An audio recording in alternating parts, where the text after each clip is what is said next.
Renversement de majorité à la direction de la FDSEA du Finistère. On se souvient de la démission le 24 mai dernier du président de la FDSEA, Raymond Hénaf, et du secrétaire général, Pierre Lehir, imités ce jour-là par 2 membres du bureau, alors que 4 autres les avaient précédés.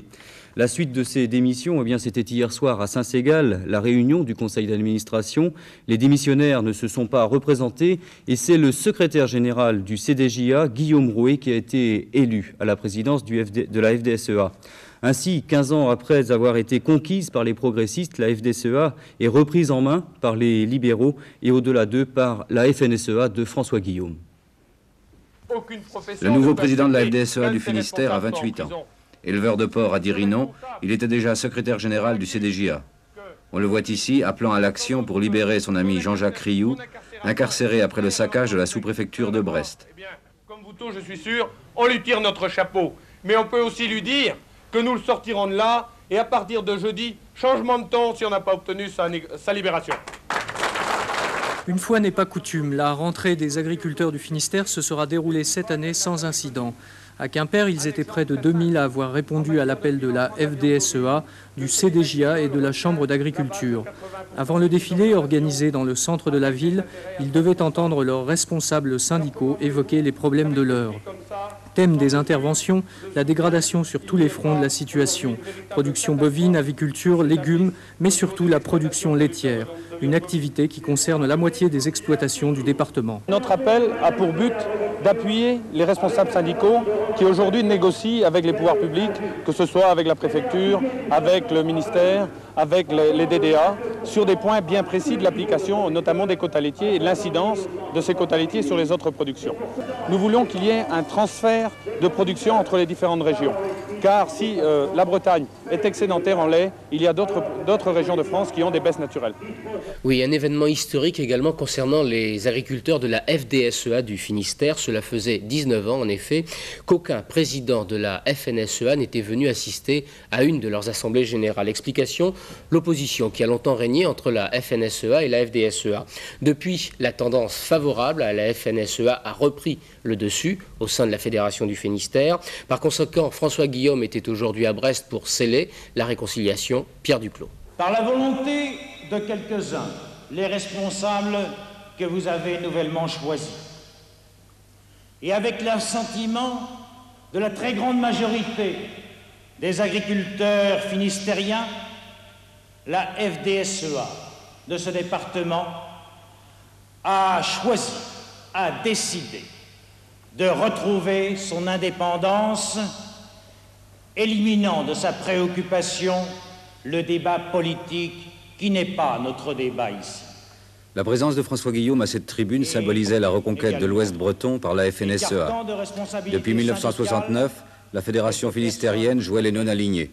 Elle est revenue dans le giron de la Fédération nationale par démission de ses anciens dirigeants qui ont fondé une organisation concurrente, l'UDSEA. Autre symbole de cette reconquête, la présence des parlementaires de l'opposition, Jean-Louis Gouesduf, Alphonse Arzel, celle aussi tout au fond de la salle d'Alexis Gourvenec. Il faut supprimer ces montants compensatoires. Ce n'est pas une demande courtoise, c'est une exigence.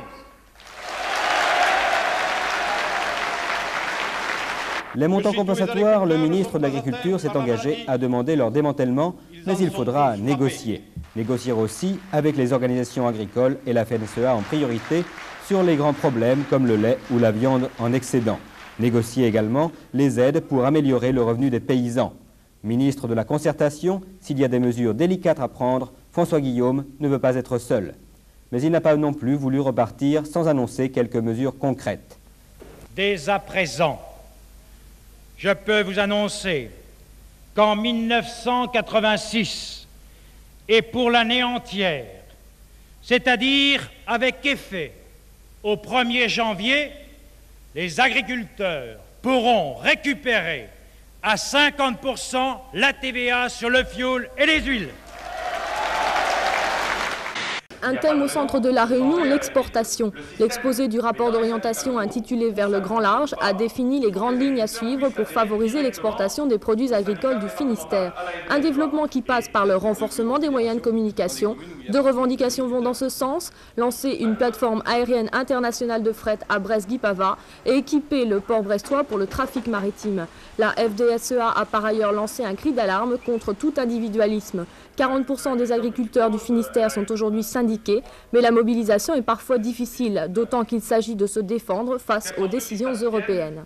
Il est de plus en plus difficile aujourd'hui d'assumer au niveau syndical les résultats que l'on peut obtenir. Et très souvent, nous disons que les plus grandes victoires que nous avons, c'est d'éviter un certain nombre de défaites. Quand on connaît les propositions qui sont parfois faites au niveau européen, éviter qu'elles ne soient prises en considération, c'est déjà de grandes victoires. Face aux syndicats minoritaires et à la jeune confédération paysanne, la fédération doit aujourd'hui affronter un certain rapport de force. Nous sommes au sein de la FNSEA et par le fait même, bien entendu, attachés à ces thèses, à savoir que nous sommes favorables au syndicalisme unitaire. Et donc, en tout état de cause, nous ne reconnaissons pas la Confédération paysanne, qui est effectivement un syndicat qui existe en tant que tel, qui est le regroupement d'un certain nombre de gens mécontents de la politique agricole suivie aujourd'hui, comme d'ailleurs mécontents de la politique agricole suivie hier. Je crois que c'est essentiellement d'ailleurs un rassemblement de gens pessimistes. Ce dont ils ont réussi à faire en partie, effectivement, c'est qu'une certaine désyndicalisation s'accentue dans le milieu agricole parce que, effectivement, les agriculteurs nous disent souvent « tâchez de vous arranger », puis à ce moment-là, on arrivera peut-être à se rejoindre, mais je crois qu'en la matière, nos thèses sont suffisamment disparates pour qu'on ait des difficultés à s'accorder. Soutenus par les élus du Nord Finistère qu'ils ont déjà rencontrés hier, les producteurs légumiers de la région Léonarde ont manifesté aujourd'hui dans cette même région à l'appel de la FDSEA et du CDJA à Plounével-le-Christ, à Cléder et à Plouescat. Le malaise agricole rebondit une nouvelle fois. Opération déversage d'artichauts devant les établissements représentant l'État, comme ici à Plouescat, à la Perception, à la gendarmerie et devant la mairie, mais aussi devant les établissements financiers tels les banques. En tous les cas, ces actions auront fait le bonheur de quelques badauds. Demain, nouvelle manifestation à Landerneau, en attendant qu'une délégation ne rencontre le ministre Henri Nallet d'ici le 1er juin, et c'est là la principale revendication des producteurs de légumes.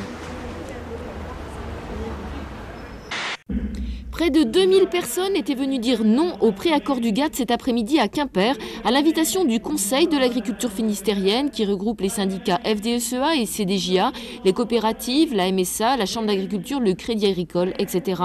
Tous estiment que la baisse des exportations et l'augmentation des importations agricoles prévues par l'accord de Washington vont provoquer la cessation d'activité d'1 millier d'exploitations dans le Finistère, 3e département agricole français.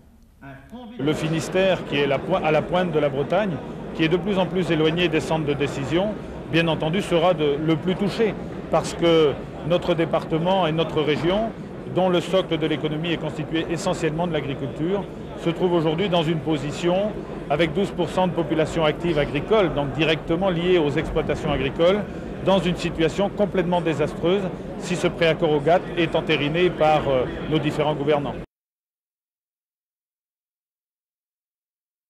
62% des chefs d'exploitation ont voté hier pour élire 21 conseillers de la Chambre d'agriculture. Dès le début du dépouillement, on a senti qu'il y avait du changement dans l'air. Le verdict est tombé le soir. La liste sortante de la FDSEA est distancée par ses adversaires de l'UDSEA, 52% contre 43%. Le sentiment sécuritaire l'emporte sur le reste et nos adversaires, il faut reconnaître les choses, proposaient un programme qui allait davantage vers ces aspects sécurité. Et donc aujourd'hui, il rafle la mise et je m'incline effectivement devant ce résultat. Nous avions senti qu'il y avait un rejet du lobby porcin, un rejet de l'industrialisation des productions et que dans la zone légumière, il y a des gens qui n'avaient plus de perspective. Donc ça n'est pas vraiment une surprise. Pour René Kéméré, c'est aujourd'hui un grand jour. Pour sa première session en tant que président de la Chambre d'agriculture du Finistère, il a sous le bras un dossier brûlant qui est le cheval de bataille de son syndicat, l'UDSEA, depuis des années, l'environnement.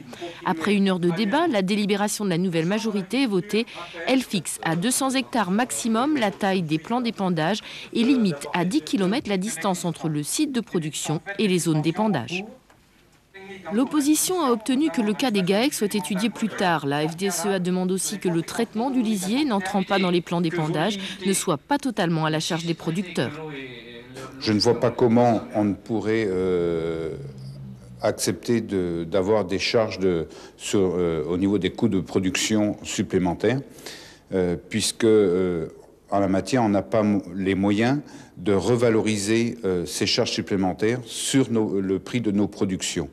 La délibération finistérienne pourrait servir d'exemple dans les autres départements bretons. Deux gros dossiers pour Luc Guyot au menu de cette 49e Assemblée Générale de la FDSEA du Finistère, le programme de résorption des excédents de lisier et la situation des producteurs de légumes du département. Un second dossier déjà bien aplani un peu plus tôt en comité restreint entre le patron de la FNSEA et les représentants locaux des légumiers. Luc Guyot s'était demandé par voie de presse si les Bretons maîtrisaient bien leur production, de quoi donner lieu à des explications discrètes qualifiées de musclées. C'est vrai que nous nous sommes dit nos 4 vérités et ce, effectivement, sans la presse, tout simplement parce que nous faisons partie de la même maison et tout en faisant partie de la même maison, quand nous ne sommes pas d'accord, nous disons les choses, mais ensuite je crois qu'il y a réconciliation. Alors le Finistère, c'est un département particulier au sein de la FNSEA. Il a donné des grands noms, Alexis Gourvenec, Guillaume Rouet par exemple, auxquels vous succédez. Mais c'est aussi le département où on trouve toutes les productions, que ce soit en matière légumière, fruitière, mais aussi tous les élevages, toutes les sortes d'élevages. Avec la réforme de la politique agricole commune, justement, on voit apparaître des intérêts divergents entre ces différentes productions. Est-ce qu'à terme, ça n'est pas aussi l'équilibre et la cohésion au sein de la FNSEA qui est en cause ? C'est sûr que tout est fait à l'heure actuelle pour diviser, parce que sur certaines productions, il y a des aides, sur d'autres, il n'y en a pas. Mais je crois que l'intérêt des agriculteurs et de nous tous, c'est de garder une cohésion de façon à faire face à tous ces problèmes-là.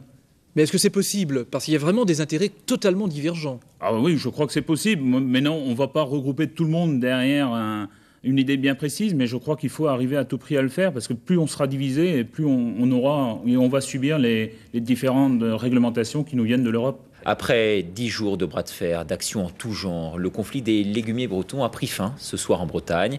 Ce matin à Paris, les producteurs avaient obtenu l'assurance d'une aide gouvernementale pour les plus défavorisés d'entre eux. Conséquence immédiate, le barrage sur le pont de Morlaix a été levé. Récit Marc Brucker.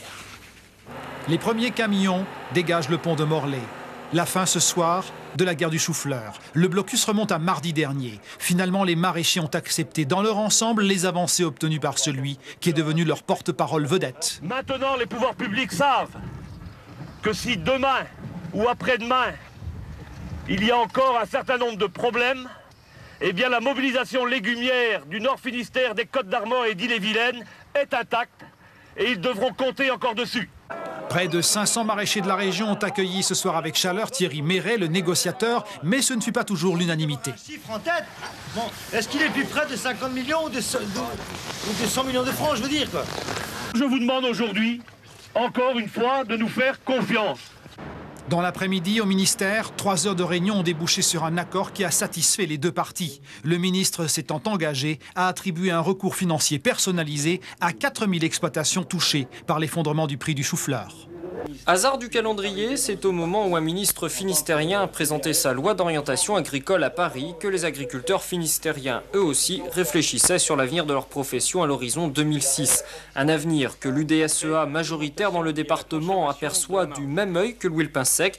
Le Finistère sera d'ailleurs l'un des premiers départements à tester les contrats liant les agriculteurs à l'État. Et le triptyque emploi, social, environnement est également bien reçu par la FNSEA. Luc Guyot a qualifié aujourd'hui de victoire syndicale cette loi, de quoi faire tiquer ses confrères finistériens qui craignent eux de ne pouvoir lutter contre les États-Unis ou le sud de l'Europe dans une loi administrative et franco-française.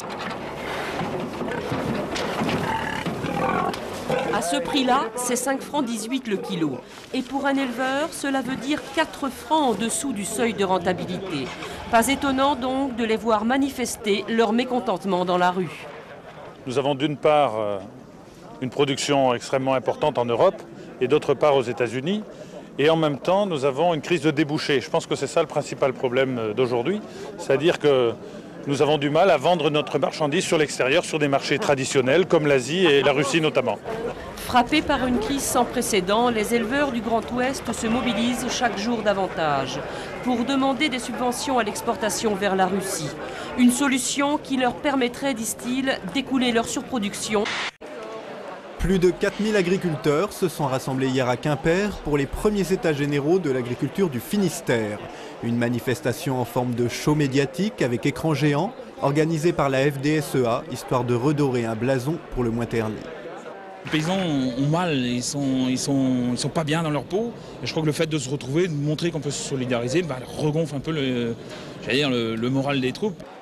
À un an des élections à la Chambre d'agriculture, ce rassemblement de masse est aussi une forme d'avertissement à l'intention de la Confédération paysanne qui dirige actuellement la Chambre du Finistère. Au sein de la filière bovine bretonne, les sentiments alternent entre soulagement et colère. La vache issue de cet élevage finistérien n'était pas folle. Mais depuis une semaine, dans l'attente des résultats d'analyse, une lourde suspicion pesait à tort sur la profession. L'erreur, elle est monumentale. Et je peux vous dire qu'à tous les niveaux, et nous on ne laissera pas passer, c'est clair, les éleveurs sont choqués et je crois que là ils demandent réparation et il y aura sanction et réparation. On ne s'arrêtera pas là. Des visages inquiets, beaucoup d'interrogations, pas encore vraiment de réponse. Une atmosphère de doute dans la salle bondée. 600 éleveurs sont là, certains un peu sonnés par la dernière proposition lancée par la FNSEA de retirer de la chaîne alimentaire les bovins nés avant le 15 juillet 1996. Une symphonie de gyrophares hier soir à Brest. Le mouvement de grogne contre la hausse du prix du carburant se durcit.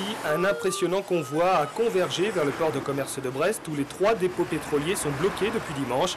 Dans le cortège des agriculteurs, des transporteurs, des chauffeurs de taxi, des ambulanciers, des moniteurs auto-école, bref, le front des mécontents s'élargit et le ton monte. Je pense qu'aujourd'hui, tous les Finistériens et les Finistériennes se rendent compte que si le gouvernement ne prend pas la mesure du problème, bien évidemment, on va aller vers un blocage peut-être total et la paralysie totale de l'économie française. Mais il faudra peut-être passer par là pour que demain, on ait des jours meilleurs. La FDSEA et le CDJA du Finistère présentaient cet après-midi leur liste pour les élections du 31 janvier prochain à la Chambre d'agriculture. Reprochant à l'Assemblée actuelle d'avoir divisé les agriculteurs, la liste Finistère d'avenir prône l'union de la profession. Leur joie était manifeste et le soulagement visible. Sortie il y a 6 ans de la présidence de la Chambre d'agriculture, la FDSEA-CDJA revient en force dans le Finistère. Le score est sans appel. Plus de 63% contre moins de 34% à l'UDSEA, Confédération paysanne. L'effet José Bové n'a pas joué et il n'y a pas eu de primo sortant. Les vainqueurs considèrent qu'ils ont su traduire les mieux le mal-être paysan. Je crois que c'est un appel très fort du milieu paysan et moi je prends ça comme un cri d'alarme. Donc par rapport à ce que l'on disait, le mal-être, le fameux mal-être paysan, les gens n'ont pas voulu nous croire, mais je crois que c'est ça. Et donc il y a une attente très très forte. Et moi je reste humble devant ce score-là parce que je crois qu'il faudra se mettre au travail très rapidement et répondre à cette demande-là. Euphorie d'un côté, mine défaite de l'autre. Le contraste est saisissant. Il faut dire que l'UDSEA Confédération paysanne a essuyé un véritable revers. Le président sortant explique l'ampleur de cette défaite par les crises que le monde agricole a subies.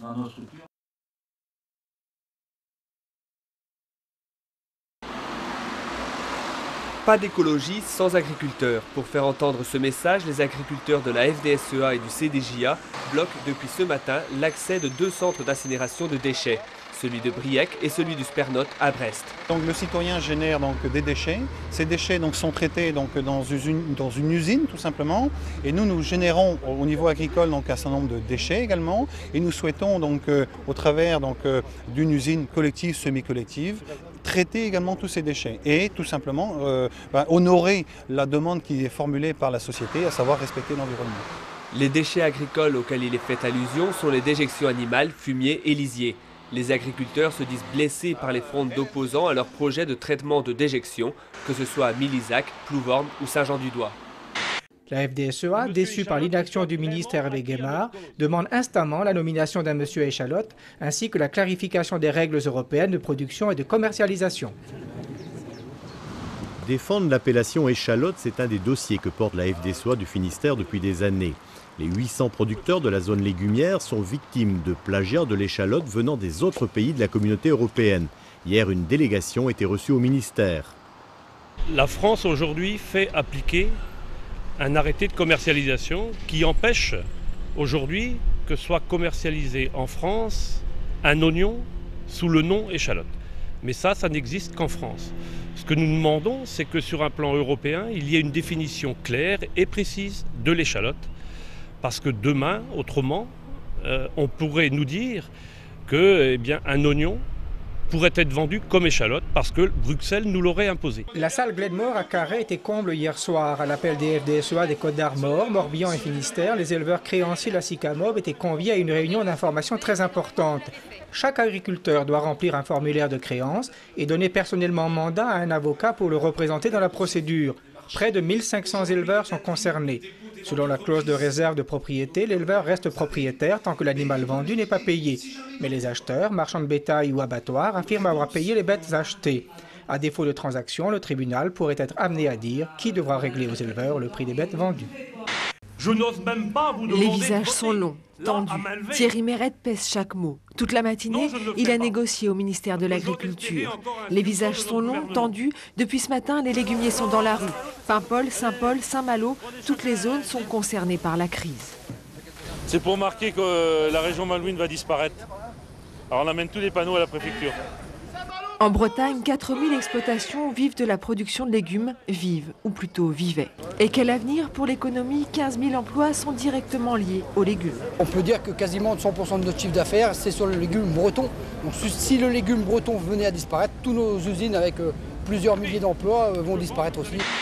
Alors que la Cour des comptes s'est inquiétée de la distribution de l'aide humanitaire au Sri Lanka, les agriculteurs bretons ont présenté aujourd'hui le bilan de leurs actions menées là-bas après le tsunami. Grâce aux 98 000 € récoltés par la FDSEA du Finistère et les légumiers des Côtes-d'Armor, un orphelinat a été construit près de Colombo. L'établissement qui pourra accueillir une cinquantaine de jeunes filles a été inauguré en grande pompe en présence de ses généreux donateurs à l'automne dernier. L'inauguration a duré 4h30 avec le moine bouddhiste le plus haut placé du Sri Lanka. Donc c'était vraiment très officiel. Alors il a fallu s'exprimer en anglais, donc qui n'est quand même pas ma langue natale. Mais bon, un grand moment, ça restera gravé dans nos mémoires à tout jamais. On est quand même à 7-8 000 km de Bretagne. Donc pour suivre tout ce qui était construction, c'était loin d'être simple. Donc on versait de l'argent au fur et à mesure de l'avancement des travaux. Et avec un décalage horaire pour communiquer, ce n'était pas toujours simple non plus. Mais c'était une partie aujourd'hui que c'est fini, c'était une belle partie et puis on peut être fier. C'était une gestion Léonard. Voilà, tout à fait. Un sou, c'est un sou. Le bon sens paysan a été récompensé. Il y a quelques semaines, une maman a accouché d'un petit garçon dans un penty sri-lankais. On ne pouvait pas trouver mieux comme symbole de renaissance. Ils sont à la fois agriculteurs et pêcheurs.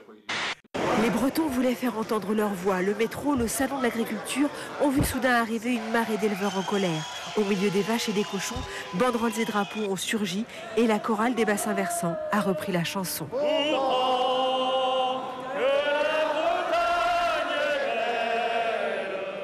Réduire de 210 à 140 unités à l'hectare la quantité d'azote à épandre, les éleveurs ne peuvent admettre une telle décision. Pendant une heure, une délégation a été reçue par le ministre de l'Agriculture. Les discussions ont été un peu tendues, mais ils acceptent aujourd'hui d'être avec nous pour que la France fasse corps pour dire que dans les bassins versants dits en contentieux en Bretagne, c'est d'abord les paysans qui ont fait le plus pour l'environnement et que donc... Le 21 mars, les commissaires européens se réunissent. Les Bretons espèrent avoir réussi à faire entendre leur voix. Ces agriculteurs ont passé toute la nuit à proximité d'une centrale d'achat chargée d'approvisionner une quarantaine de centres Leclerc bretons. Ce matin, l'accès à la plateforme de vente de produits frais est totalement bloqué. Hier soir, 300 producteurs de lait soutenus par des éleveurs de porcs et des légumiers ont débarqué devant l'entrée du dépôt. Surprise, 200 salariés de la coopérative les attendaient.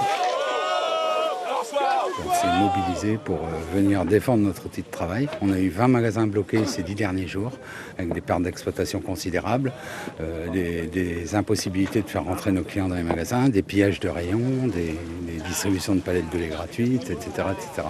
Donc ça suffit. La tension monte au fil des heures. Le sous-préfet de Brest décide de se rendre sur place pour évaluer la situation. On ne peut pas travailler, d'accord ?